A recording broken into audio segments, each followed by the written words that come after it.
Mr. Samus, I think you're up, right? You want to reserve Yes, some I time? am. Yes, Your Honor. May I receive 5 minutes, please? Yes.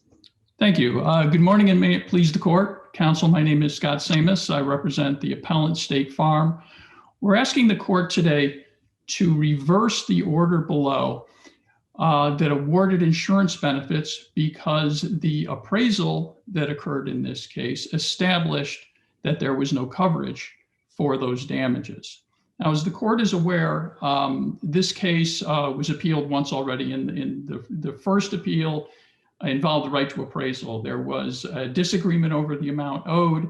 State Farm made a partial payment, moved to compel appraisal. That was denied, and appellees confessed error, and it was remanded for an appraisal. The appraisal came back, and all of the damages were labeled fungus-related damages. The policy has a broad fungus exclusion with anti-concurrent cause language. So State Farm appealed, argued that the court had misread the policy. In fact, the court had cited language that was supplanted by the fungus endorsement and essentially just made a mistake in the coverage ruling. The arguments that appellees made in the trial court were that this was a resulting loss, when in fact the resulting loss language does not apply to the fungus damages, and that there had been a waiver, that the act of demanding appraisal waived coverage defenses, and the case law is, including cases from this district, show that. Mr. Samus, what should we make of the fact that the appraisal called this fungus bacteria damage? Well, Judge, bacteria is not really mentioned in your policy, and your opposing counsel has made an issue of this. So what should we do with that? Well, Judge, the appraisal award says fungus-related damages, and then it refers to an estimate that says fungus and bacteria. And the reason why that doesn't rescue coverage is because the fungus exclusion is very broad. It has what's often called in the case law anti-concurrent cause language. And I'll quote the language for the court. We do not insure under any coverage for any loss which would not have occurred in the absence of one or more of the following excluded events, and one of those events is fungus.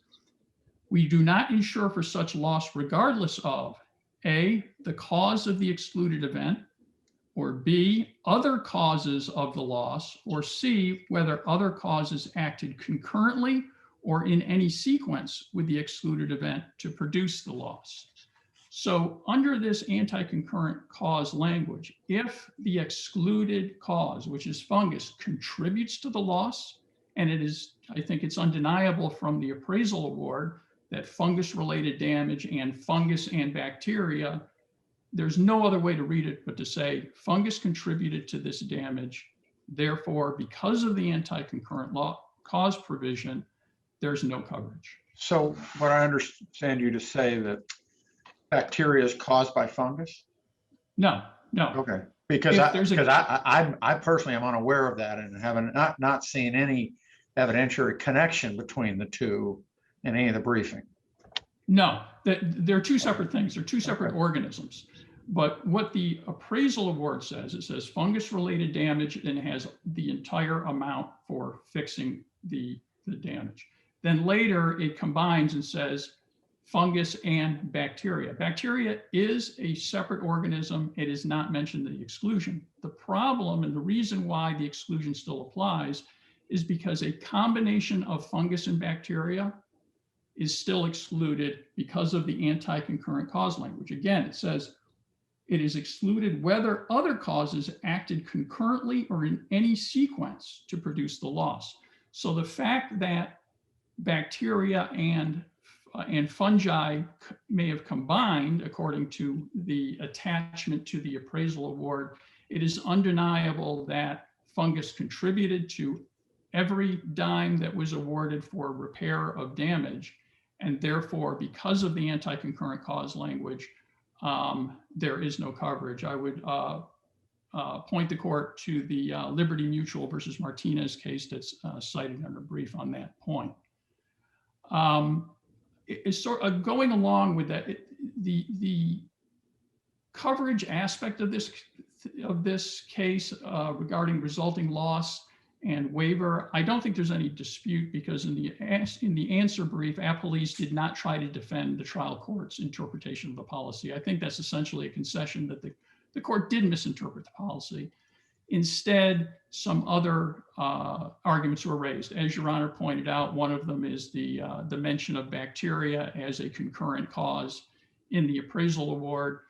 The other one, another one is that State Farm did not raise the fungus exclusion in the demand for appraisal. And our answer to that is very simply that appraisal demands are not pleadings. And the Suarez case out of the Florida Supreme Court took great pains to distinguish things like litigation and arbitration that have very specific rules, pleading requirements, waiver if you don't plead. None of that applies to appraisal. No court has ever said that an appraisal demand has to essentially parallel pleading, raise coverage defenses and things like that. Once the informal proceeding starts, both sides can submit whatever evidence they want to the appraisal panel. They can argue about whatever they think is important. And if there's a dispute over what the scope of appraisal is supposed to be, the way it's being conducted, the way it's being itemized, there are several cases where courts have not only addressed those things, those disputes, but also said, well, you know, if you had a problem, that you really need to come before the court and argue that this shouldn't have been addressed. That didn't occur in this case. And those cases are also cited in the brief. There's the MRI case in Pineda, examples in Hess, where there was a dispute over the scope of appraisal. It is black letter law that appraisers can determine causation, and that's what happened. In setting the amount of the loss, they can address how much it costs to fix it, and they can attribute the cost to whatever cause. That's exactly what they did here. This is entirely consistent with Johnson and River Manor and all those cases that recognize that scope of appraisal. So this argument is essentially trying to create coverage by estoppel. The appraisal has determined that this is fungus-related damage. By the broad language of the exclusion endorsement, it is excluded. And there's really no creating, this is not a situation where you can create coverage by estoppel. And in fact, as we're talking about pleading, the only time that State Farm was required to plead their coverage defense is when they filed their answer, and they did plead it. The only failing in the pleading and the only waiver that occurred is the failure of the appellees to reply to that affirmative defense. If they wanted to argue that that coverage defense was waived, they should have replied to the affirmative defense, and they did not do so. So even if there were a pleading requirement for an appraisal demand, it was waived in the pleadings, and that's the Gamero versus Foremost case that we cited in our brief. Another argument that was raised, and a new argument, and I would emphasize that these are all new, unpreserved arguments that were made in the answer brief, that none of the grounds or the arguments that were presented in the lower court were made. These are all new. And in addition to being unpreserved, they don't have merit. Another argument that was made is that there's the reason that mold was involved is because there was a delay, and this explains the ruling.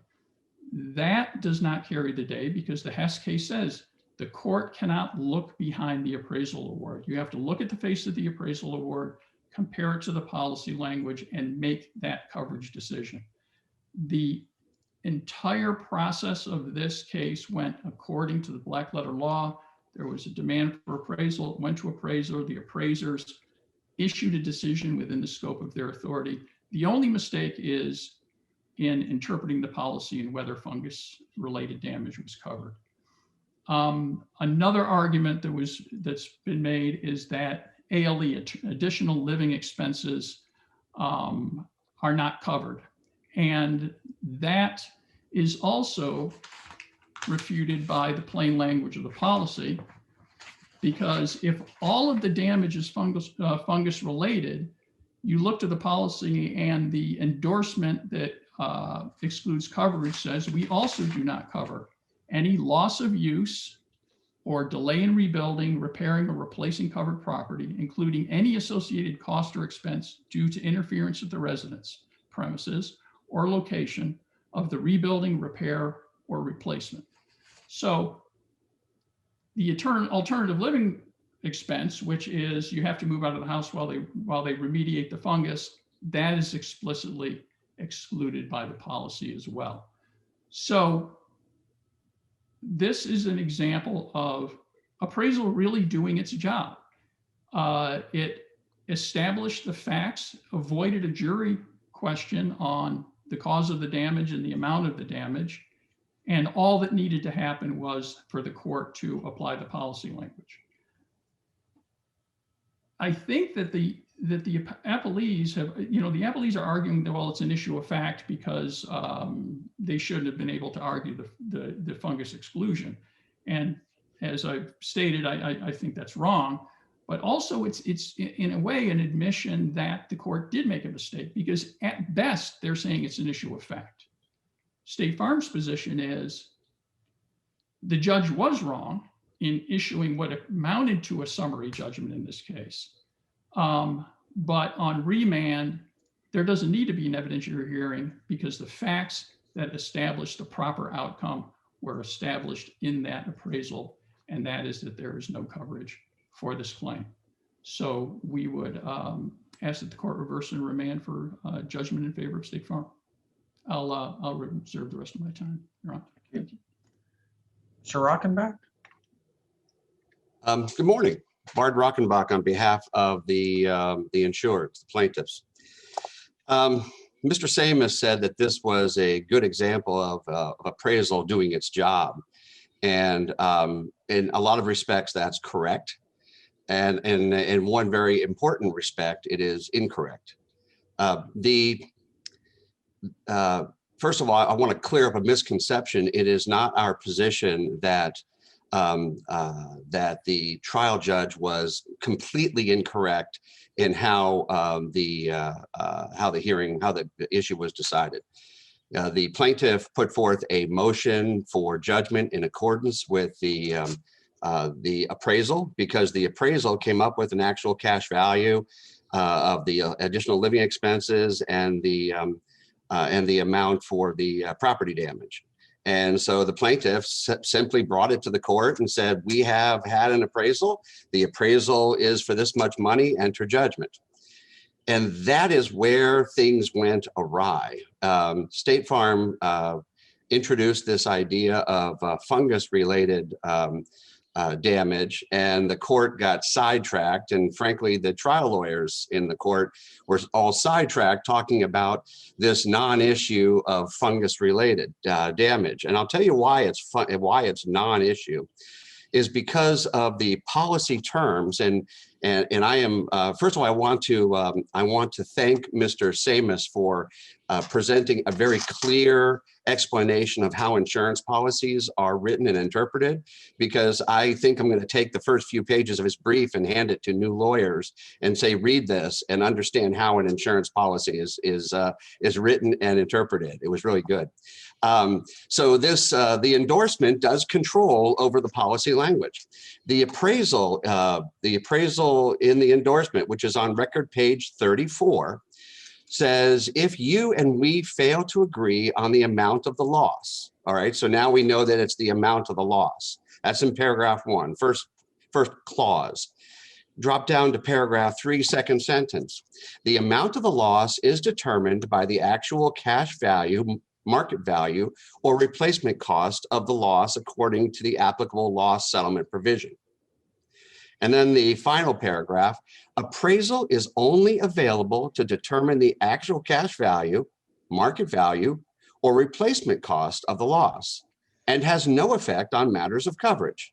So on that point, Mr. Rockenbach, let me ask you a quick question. What would what would State Farm's point of entry be procedurally in order to bring their dispute about causation, given what you just said? In other words, what you said is, look, the scope of appraisal is not meant to be definitive about causation issues. Okay, you get your appraisal completed, you all file a motion for final judgment, to confirm the appraisal award. At that point, what is the point of entry for how does State Farm procedurally go about challenging the determination of causation in this context, in the way that this case was teed up? All right, Judge Lucas, that same appraisal provision, which is record page 34, this is the third paragraph of that appraisal provision, says, if a dispute exists regarding the extent of the damages or whether any part of the loss is covered by the policy, the appraisers will itemize the damages according to the scope of the loss specified by each party.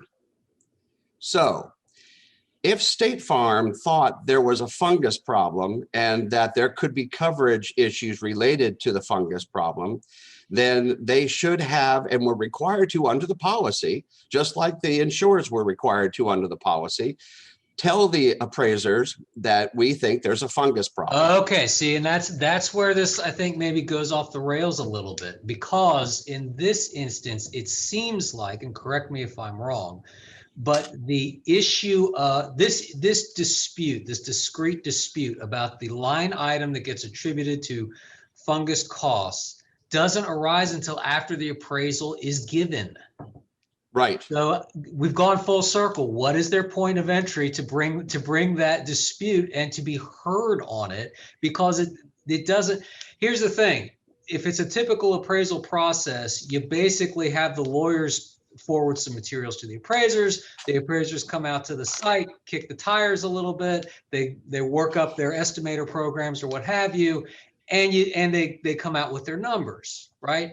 It's like you said, but I think Mr. Sanders said as well, it is not like a formal pleading process like you would see in an arbitration proceeding or so forth. So this isn't an instance where the parties were able, like as in a lawsuit, were able to define the issues of dispute, have them honed and figured out, and then have a determination made by the finder of fact. Rather, it seems like what happened here was data was given to the appraisers.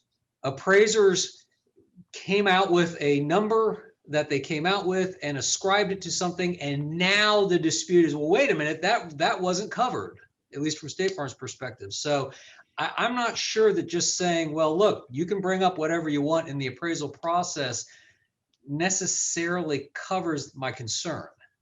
I think it squarely addresses your concern.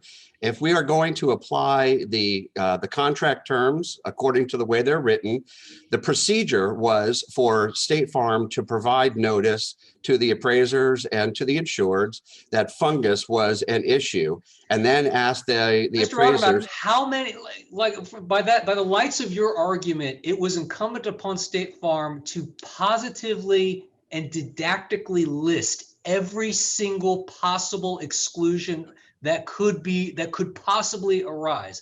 That would be horribly inefficient and frankly kind of a silly way to conduct an appraisal, right? No, not at all. Okay, State Farm wrote the policy. We know that. State Farm wrote here that if there's a coverage issue, we have to tell the appraisers what the scope of the appraisal is going to be to address it, because the appraisers are not allowed to affect coverage issues. All they can do is make a factual determination. And so they were duty bound to do.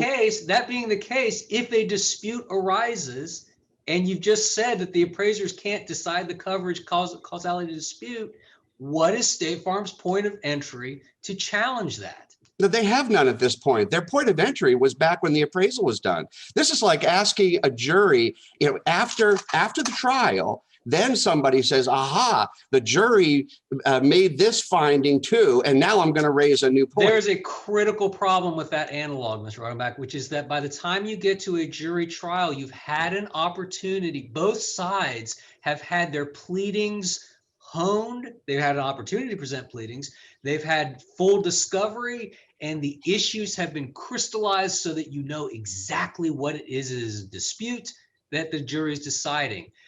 Appraisal is not that kind of process. And I think what troubles me here is that you have a scenario where on the one hand, you're saying appraisers don't decide causation. That's outside of their warrant and their ambit.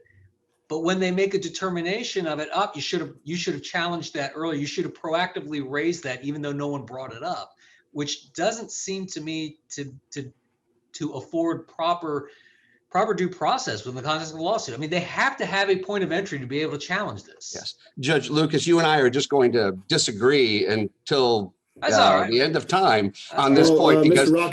Rockenbach, let me ask a question then. If you're hanging your hat on that provision of the appraisal contract, but the way I read it, or an alternative reading of it, is it doesn't impose any duties on the insurer. What it does is delineate the duties of the appraiser, and it says, and that's contingent on the existence at the time of the appraisal of a dispute as to coverage. If a dispute exists regarding the extent of coverage, then the damages will be itemized. So since there was no dispute existing at the time of the appraisal, there was nothing to itemize because the appraisers were not apprised, it's part of the point, of a dispute regarding fungus versus bacteria. So, but that provision does not affect a waiver based on a failure of a duty of the insurer to raise such a dispute at the time. I understand that reading, and we can go with that. If that reading was enforced, then if that interpretation is enforced, then that means that the appraisers had no basis, no authority to make a statement, fungus-related damage. They went beyond the scope and they sprung something on the insureds. And I'll tell you why this is important, is because this fungus didn't exist on the day of the septic tank flood. It didn't exist a week after. It didn't exist a year after. It existed sometime between then and 3 years later, when through delay, fungus finally grew on what is basically fecal material from a septic tank. And that will happen. Fungus is mushrooms. That will happen just as surely as mushrooms grow in cow manure. So eventually, because of the delay, there's going to be fungus growing. So at this point, State Farm didn't know anything about this. They had no clue there was fungus. And when it popped up later, then all of a sudden the appraisers say, there's fungus. They weren't allowed to do that. They were not authorized to make that finding a fact. They did not apprise the plaintiff that it was going to be made. There's no notice to us that they are thinking about this, because if they had done that, then we could have presented to them proof that the fungus didn't arise until much later, because the concurring cause language that Mr. Samus was relying on only applies to the amount of the damage that is caused in addition by the fungus, not by the underlying. Aren't these things that could get litigated? No, we have no finding. We have no evidence. There's no finding of fact. And isn't that a problem? For State Farm, yes, it is a serious no, problem. I'm saying, I'm saying, Yes. no, sir, I'm saying for you. No, it's not, because we are the insured. We presented a claim. We complied with the appraisal process to the letter. We made a motion in accordance with the appraisal, and State Farm has zero evidence that there's any fungus damage. But this goes back to my concern, is what was their point of entry to ever be able to challenge that? Look, I get it. Appraisal is an alternative dispute resolution mechanism. Folks are encouraged to use it, but it doesn't take away procedural and substantive rights to present issues and defenses. Well, if we go with Judge Atkinson's reading of this, and that it is something that the appraisers came up with. All right, so at that point, their point of entry, if you want to give them a second point of entry, would be to raise it in an affirmative defense that they did after the appraisal. And then they would have to go create some evidence, because they can't use the appraisal. as the evidence because the appraisers were not authorized to make that finding, and the plaintiffs didn't know that they were going to be making that finding. So then they would have to come in and have this procedure, which they never requested. And they made no motion for it. They didn't ask for a trial. They came in and said, Judge, fungus. There's a word fungus right here. There's a fungus among us. And as a result of that, this entire claim goes out the window. And that is that's not the procedure outlined by the policy. And if we read the policy really liberally in favor of State Farm, who wrote the policy, and we shouldn't be reading it in favor of State Farm, but if we did, then they should have been asking for a jury trial, and they didn't do it, so they waived it. Now, on to the loss of use. The loss of use provision does not say what Mr. Samus is hoping it says.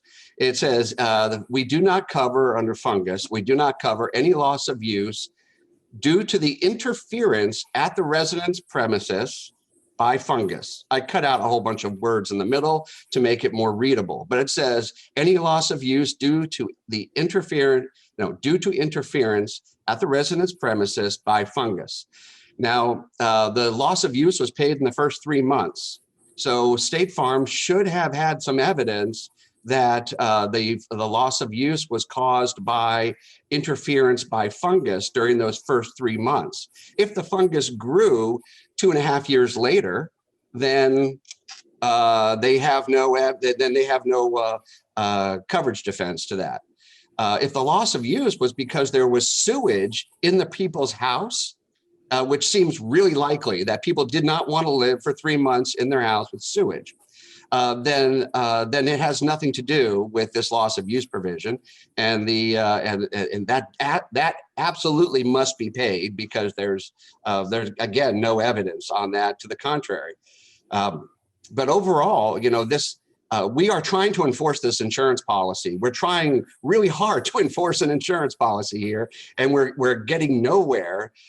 State Farm, you know, keeps coming up with things and wants to change things after the appraisal, after we've had our day, so to speak, in court with the people who are going to make these findings of fact. Then we find out that 1 or 2 of them have decided to interject the issue of fungus into the process when it didn't exist at all and they weren't asked to do it. And then we get sidetracked into a fungus discussion when there's no evidence of it.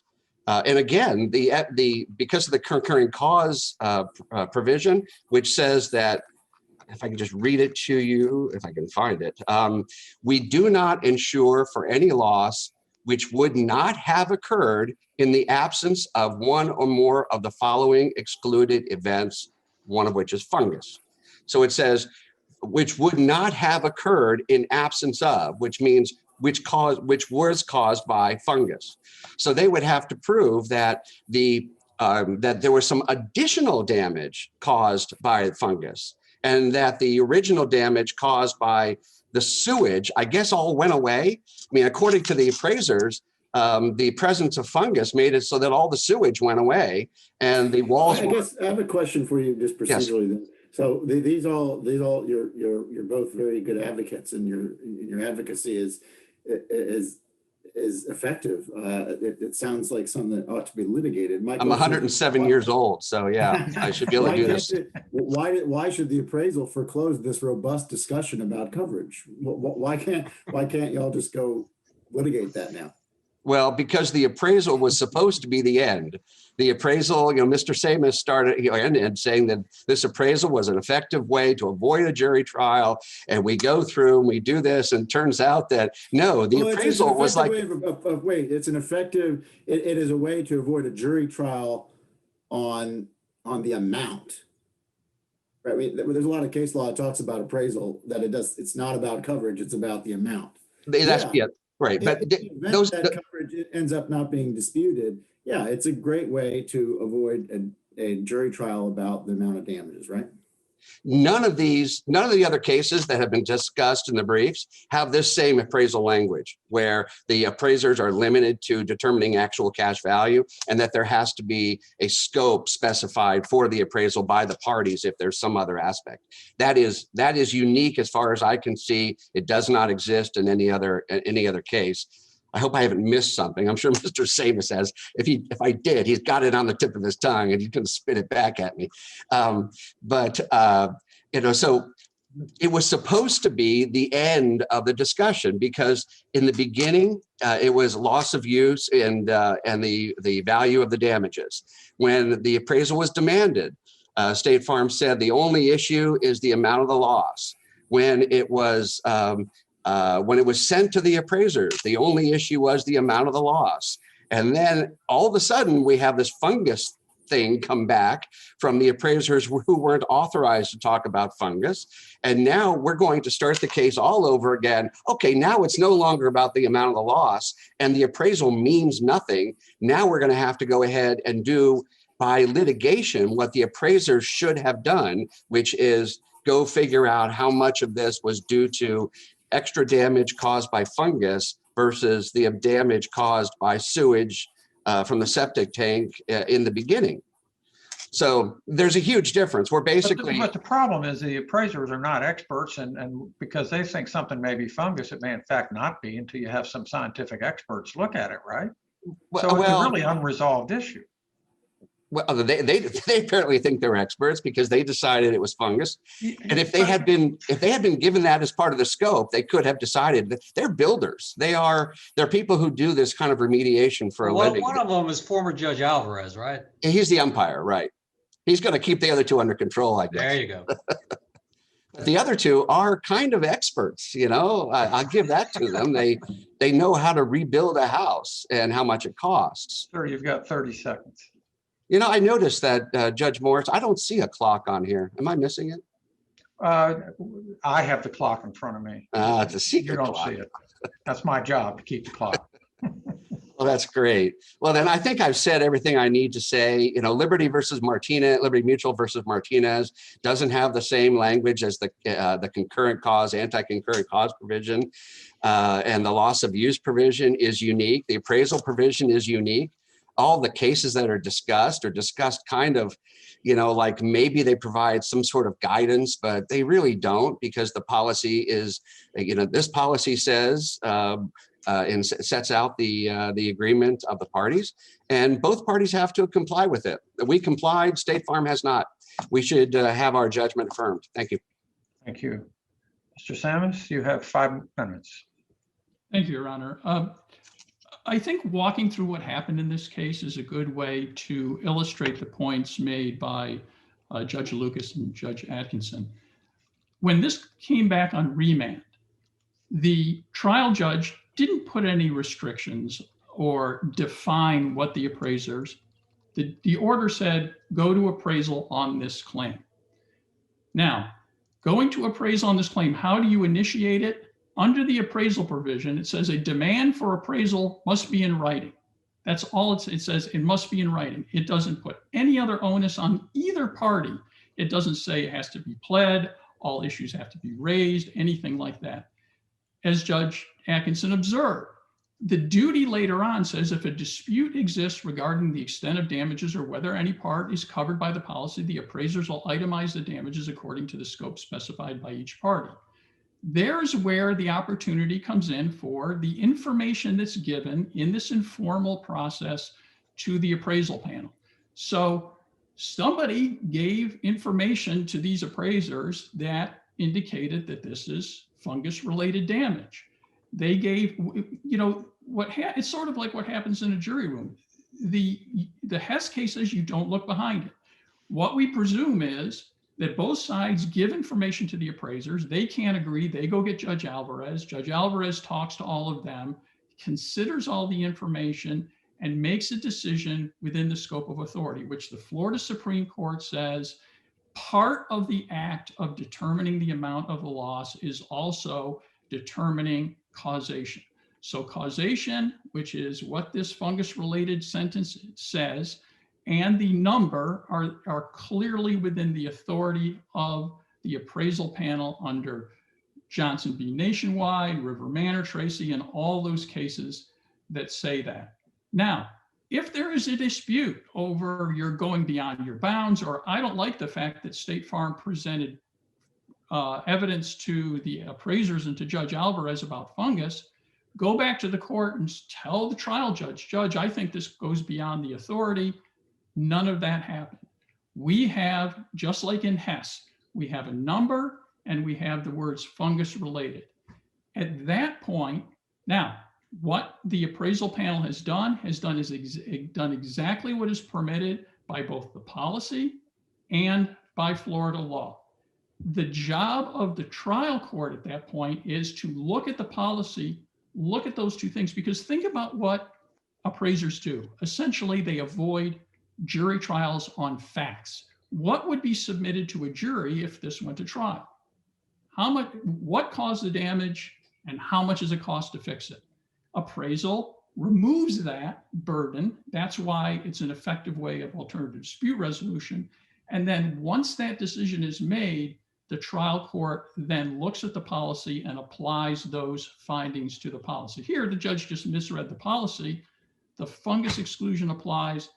The anti-concurrent cause language applies. The portion of the endorsement that says loss of use or delay in rebuilding, that applies to ALE. So there is no coverage under the facts. And you're saying no evidence. The evidence is the appraisal award. That's what Hess says, that it's improper to consider I don't know if it evidence goes that beyond the far. appraisal Mr. Sams, I understand where you're going with this, which is to say you don't want to unwind the finding that the appraisers made here that it was fungus related, but at the same time you want to dispute causation. And I don't know if you get to have that kind of that preclusive effect of appraisal while disclaiming what the appraisers are authorized to do under the pertinent provision of the policy that gives rise to the appraisal process. It seems to me that, like, if there's error here, it's that, look, the appraiser said this is fungal related. We don't think that there's coverage if it is fungus related. There's a dispute about coverage.